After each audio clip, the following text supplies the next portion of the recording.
Good morning students. आपणा सर्वांचं career vision अकॅडमीच्या online प्लॅटफॉर्मवर स्वागत आहे.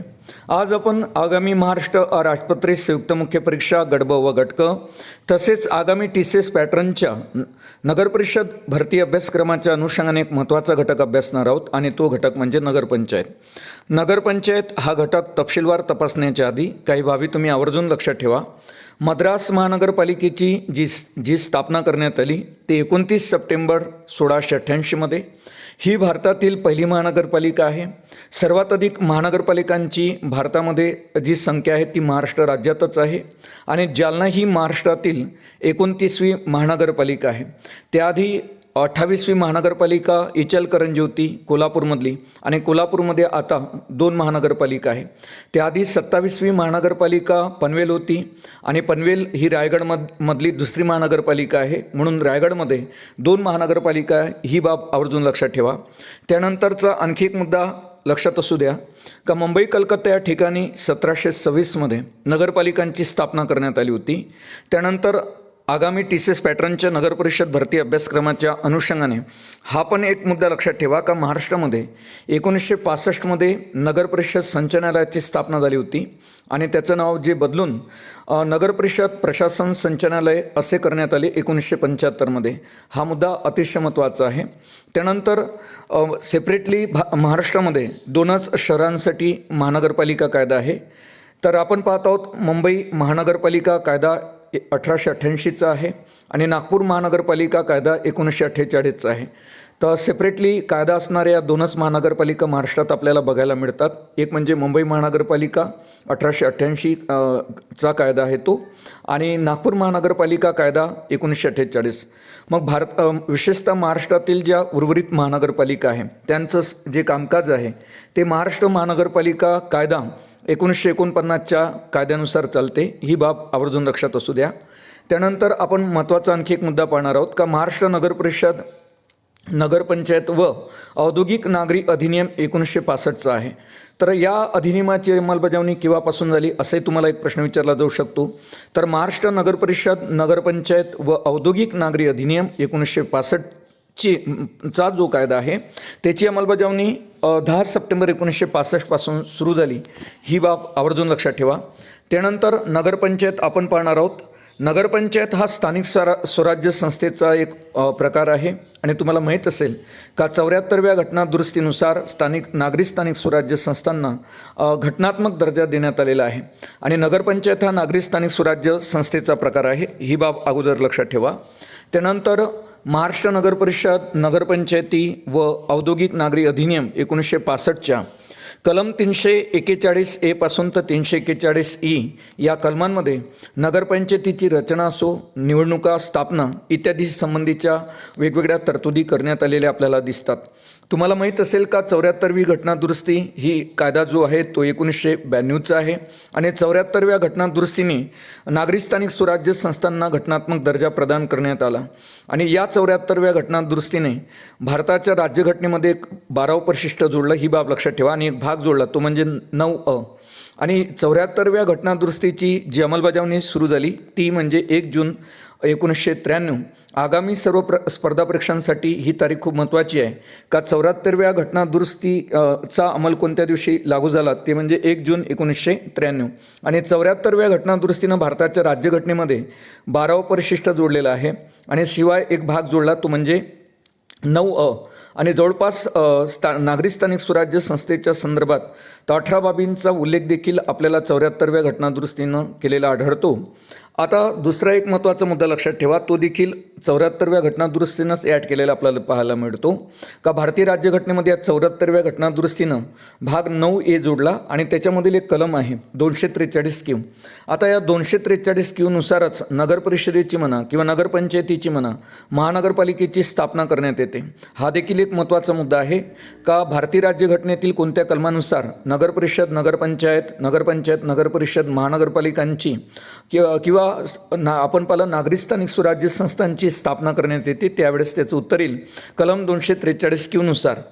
त्यानंतर ग्रामीण भागाचे आता नगरपंचायत कोणाला म्हणायचं ज्यावेळेस ग्रामीण भागाचे ज्यावेळेस शहरी भागामध्ये रूपांतर होत असते त्यावेळेची जी संक्रमण अवस्था असते त्या भागासाठी नगरपंचायत स्थापन केली जाते, किंवा आपण असं म्हणू का जो भाग नागरी क्षेत्र बनण्याच्या स्थित्यंतराच्या अवस्थेत आहे किंवा जो अर्धनागरी व अर्धग्रामीण भाग आहे अशा गावात राज्य शासनाकडून नगरपंचायतीची स्थापना केली जाते आणि त्या भागाला संक्रमण क्षेत्र म्हणून घोषित करण्याचा जो अधिकार आहे तो राज्य शासनाकडेच असलेला आपल्याला पाहायला मिळतो. आता आपण बघणार आहोत नगरपंचायती स्थापनेसाठी काही निकष आहेत. एक तर नगरपंचायत ज्या ठिकाणी स्थापन करायची असेल त्या गावाची लोकसंख्या जवळपास 10,000 ते 25,000 इतकी असावी. यावर अनेक वेळा MPSCच्या मेन्समध्ये म्हणा, राज्यसेवेच्या मेन्समध्ये किंवा कंबाईन मेन्समध्ये अनेक वेळा प्रश्न आलेले आहे का नगरपंचायतीच्या स्थापनेचे निकष कोणते. तर पहिला निकष आवर्जून लक्षात ठेवा, गावाची लोकसंख्या ही 10,000 ते 25,000 इतकी असावी. त्यानंतर नगरपंचायत जे क्षेत्र आहे ते कोणत्याही महानगरपालिका व किंवा अवर्ग नगरपरिषदेच्या प्रादेशिक सीमांपासून जर 20 किलोमीटरपेक्षा अधिक अंतरावर असेल तर त्या नगरपंचायत क्षेत्रातील बिगर कृषी रोजगारांची संख्या ही 25% असावी. आणि जर अवर्ग नगरपरिषद किंवा महानगरपालिकेपासून नगरपंचायत क्षेत्र हे 20 किलोमीटरपेक्षा कमी अंतरावर असेल तर त्या ठिकाणी बिगर कृषी रोजगारांची जी टक्केवारी असावी ती 50%पेक्षा जास्त असावी. हे दोन्ही मुद्दे खूप महत्त्वाचे आहेत आगामी सर्व स्पर्धा परीक्षांसाठी. त्यानंतर राज्य शासन जे आहे अधिसूचनेद्वारे कोणत्याही जिल्ह्याच्या मुख्यालयास म्हणा किंवा तालुक्यास म्हणा नगरपंचायत म्हणून घोषित करू शकते आणि त्या ठिकाणी नगरपंचायत स्थापन करू शकते. आता या निकषांमध्ये महाराष्ट्र सरकारने काही बदल केले, त्याच्यासाठी महाराष्ट्र अधिनियम 2002 बनवण्यात आला. आता या निकषांची वर जे आपण नगरपंचायत स्थापनेसाठी जे 2-3 निकष पाहिले त्या निकषांची आता आवश्यकता नाही, कारण हा अधिनियम 2002चा आहे महाराष्ट्र अधिनियम.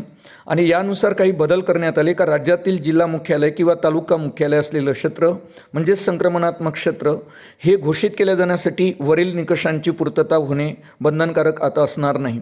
म्हणजे यापैकी कोणताही निकष नसला तरी राज्य सरकार एखाद्या ठिकाणाला किंवा एखाद्या संक्रमण क्षेत्राला नगरपंचायत म्हणून घोषित करू शकते, जरी ते क्षेत्र या निकषांची पूर्तता करत नसेल तरी देखील.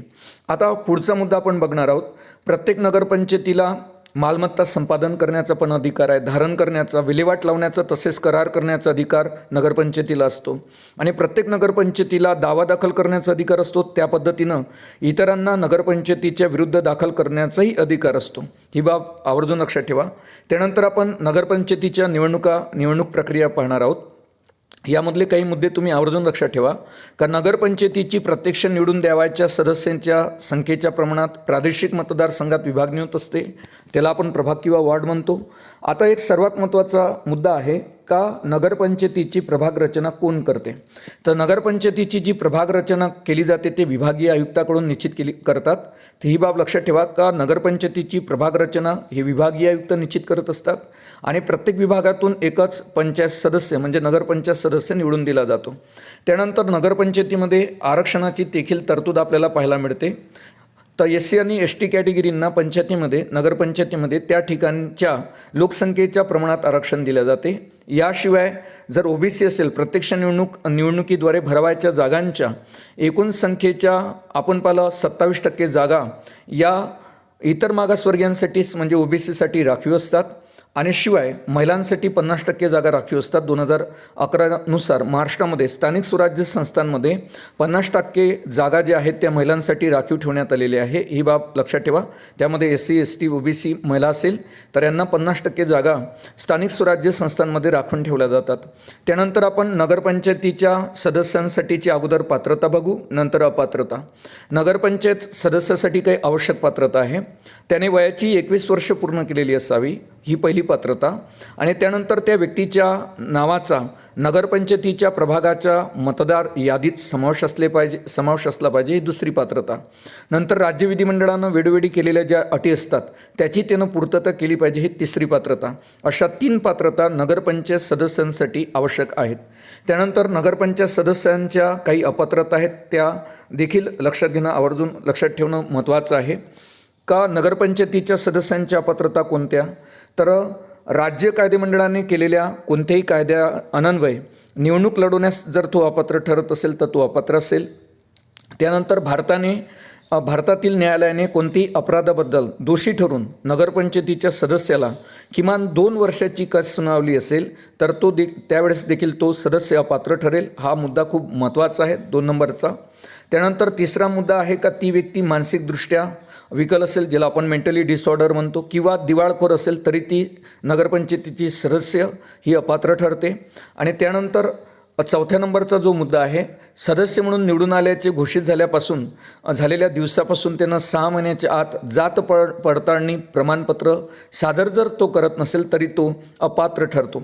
त्यानंतरचा 5वा मुद्दा आपण बघणार आहोत, तो देखील महत्त्वाचा आहे का सदस्य एकापेक्षा अधिक जागेवर जर निवडून येत असेल नगरपंचायतीचा तर त्याने एक जागा सोडून इतर जागांचा राजीनामा निकाल लागल्यापासून 7 दिवसांच्या मुदतीत लेखी स्वरूपात जिल्हाधिकाऱ्याकडे देणं गरजेचं असते. अन्यथा जर त्यानं राजीनामा दिला नाही जिल्हाधिकाऱ्याकडे एक जागा सोडून बाकी जागांचा, तर त्या सदस्याच्या सर्व जागा रिकाम्या होत असतात. ही बाब विद्यार्थ्यांनी आवर्जून लक्षात ठेवावी. त्यानंतर अनामत रक्कम हा एक मुद्दा देखील लक्षात ठेवा. सर्वसाधारण जागेसाठी 1000 रुपये आणि राखीव जागेसाठी 500 रुपये अनामत रक्कम सदस्यांना उभं राहताना भरावं लागते निवडणुकीसाठी. आणि पराभूत उमेदवाराला जर वैध मताच्या 1/8 पेक्षा कमी मतं मिळत असेल तर ती अनामत रक्कम जप्त केली जाते. त्यानंतर नगरपंचायत आणि नगरपंचायतीच्या सदस्यांचा कार्यकाल आपण पाहणार आहोत. नगरपंचायत कार्यकाल पहिल्या तिच्या सभेपासून किंवा नगरपंचायतीचा कार्यकाल तिच्या पहिल्या सभेच्या तारखेपासून 5 वर्ष इतका असतो. त्यानंतर दुसरा मुद्दा का नगरपंचायत सदस्यांचा कार्यकालही तिच्या कार्यकालाबरोबर संपुष्टात येतो. तिसरा मुद्दा लक्षात ठेवा का विशिष्ट परिस्थितीत राज्य शासन एखाद्या नगरपंचायतीचं विसर्जन देखील करू शकते. आणि त्यानंतर चौथा मुद्दा आहे का सदस्य मुदतीपूर्वी आपला पदाचा राजीनामा नगरपंचायत अध्यक्षाकडे देत असतात. आणि 5वा मुद्दा आहे का एखादा सदस्य नगरपंचायत सभेला जर सलग 6 महिने गरज जर राहत असेल तर राज्य शासन अशा सदस्याचं सदस्यत्व रद्द करते. तर ही बाब आवर्जून लक्षात ठेवा. 5वा मुद्दा खूप महत्त्वाचा आहे का एखादा सदस्य नगरपंचायत सभेला सलग 6 महिने गरज जर राहत असेल तर राज्य शासन त्या सदस्याचं नगरपंचायतीच्या सदस्याचं सदस्यत्व रद्द करत असते. ही बाब आवर्जून लक्षात असू द्या. त्यानंतर थोडक्यात आपण नगरपंचायत अध्यक्ष आणि उपाध्यक्षांचा आढावा घेणार आहोत पदाचा. 24 ऑक्टोबर 2017 रोजी आपले जे महाराष्ट्राचे माजी मुख्यमंत्री होते देवेंद्र फडणवीस यांनी झालेल्या राज्य मंत्रिमंडळाच्या बैठकीमध्ये झालेल्या ठरावानुसार नगरपरिषदांच्या धर्तीवरच नगरपंचायतीच्या नगराध्यक्षपदाची निवडणूक थेट पद्धतीनं घेण्याचा निर्णय घेतला होता. यासाठी मग महाराष्ट्र नगरपरिषद नगरपंचायती औद्योगिक जो नागरी अधिनियम आहे 1965 यामध्ये सुधारणा करण्यासाठी राज्यपालाने अध्यादेश काढला. तो भारतीय राज्यघटनेच्या कलम 213च्या खंड 1 नुसार माहिती ना राज्यपालाला अशा प्रकारचा अध्यादेश काढण्याचा अधिकार प्रदान करण्यात आलेला आहे. आणि या निर्णयामुळं नगराध्यक्ष त्यानंतर उपनगराध्यक्ष यांच्या पदाचा कालावधी या अध्यादेशानुसार राज्यपालाच्या अध्यादेशानुसार 5 वर्षाचा होणार आहे. आणि तसेच या अध्यादेशान्वये सदस्याचं नामनिर्देशन करण्याचा किंवा निर्णायक मत देण्याचा अधिकार देखील अध्यक्षांना प्राप्त होईल. आणि अध्यक्ष जे आहे नगर परिषदेचे यांना 2 सदस्यांचं नामनिर्देशन करता येईल. 2 पेक्षा कमीच सदस्यांचं नामनिर्देशन करता येईल नगरपंचायतीवर. ही बाब आवर्जून लक्षात ठेवा का नगरपंचायतीच्या अध्यक्षांना किती सदस्य नगरपंचायतीवर नामनिर्देशित करू शकतात तर 2. आणि नामनिर्देशित सदस्यांना बैठकीमध्ये तर सहभागी होता येईल परंतु नामनिर्देशित सदस्यांना मतदानाचा अधिकार नसतो. ही बाब आवर्जून लक्षात ठेवा. नगराध्यक्षाच्या अधिकारातील आपण वाढ पाहणार आहोत. कलम 58 मधील पोटकलम 1 मधील तरतुदींच्या अधीन राहून थेट निवडून आलेल्या नगराध्यक्षाला वेळोवेळी राज्य शासनाकडून विहित करण्यात येईल अशा विकास कामाच्या प्रस्तावांना मंजुरी देण्याचे अधिकार असतील. त्यानंतर जेव्हा राज्य शासनाकडून प्राप्त झालेल्या अनुदानामधून करावयाच्या विकास कामांना वित्तीय मान्यता देण्याबाबत कोणती विनिर्दिष्ट सूचना नसतील त्याच वेळेस ते मंजुरी देण्याचे अधिकार नगराध्यक्षांना प्राप्त होतील. आणि सोबतच पंचायतीच्या विकास काम निवडण्याचा पंचायत जे नगरपंचायती असतात त्यांना विकास काम निवडण्याचा विवेकाधिकार असेल आणि तेव्हाही त्यांना मंजुरी देण्याचे अधिकार या नगराध्यक्षांना असेल. त्यानंतरचा मुद्दा आपण पाहणार आहोत. अध्यक्ष आणि उपाध्यक्ष यांचा अविश्वास ठराव पाहणार आहोत. तुम्हाला माहीत असेल हा अतिशय महत्त्वाचा मुद्दा आहे का नगरपंचायतीचे जे अध्यक्ष असतात, नगरपंचायतीचे जे उपाध्यक्ष असतात, तर सर्वप्रथम आपण नगरपंचायतीच्या अध्यक्षावर कोणत्या पद्धतीनं अविश्वास ठराव आणला जातो ते बघणार आहोत आणि त्यानंतर उपाध्यक्षावर कोणत्या पद्धतीनं अविश्वासाचा ठराव आणला जातो ते बघणार आहोत. महाराष्ट्र नगरपरिषद नगरपंचायती औद्योगिक नागरी अधिनियम 1965मधील कलम 55(1) ऐवजी पुढील कलम दाखल करण्यात आलेली आहे अविश्वास ठराव मांडण्यासाठी. तर कलम 55(1) अशी ती कलम आहे.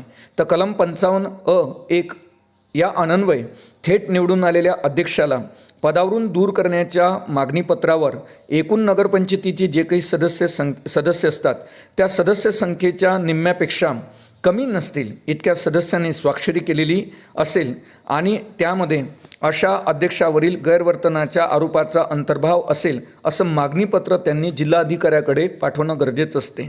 आणि नंतर मग तिसरा मुद्दा जर आपण पाहिला तर आपल्याला असं दिसून येते, परंतु असे कोणतेही मागणीपत्र असा नगराध्यक्ष निवडून आल्याच्या दिनांकापासून 2.5 वर्षाच्या कालावधीत मांडता येत नाही. सांगण्याचं तात्पर्य हेच आहे, नगरपंचायतीचा जर एखादा व्यक्ती अध्यक्ष असेल तर तो निवडून आलेल्या दिनांकापासून 2.5 वर्षाच्या कालावधीसाठी त्याच्यावर कोणताही अविश्वासाचा ठराव मांडता येत नाही.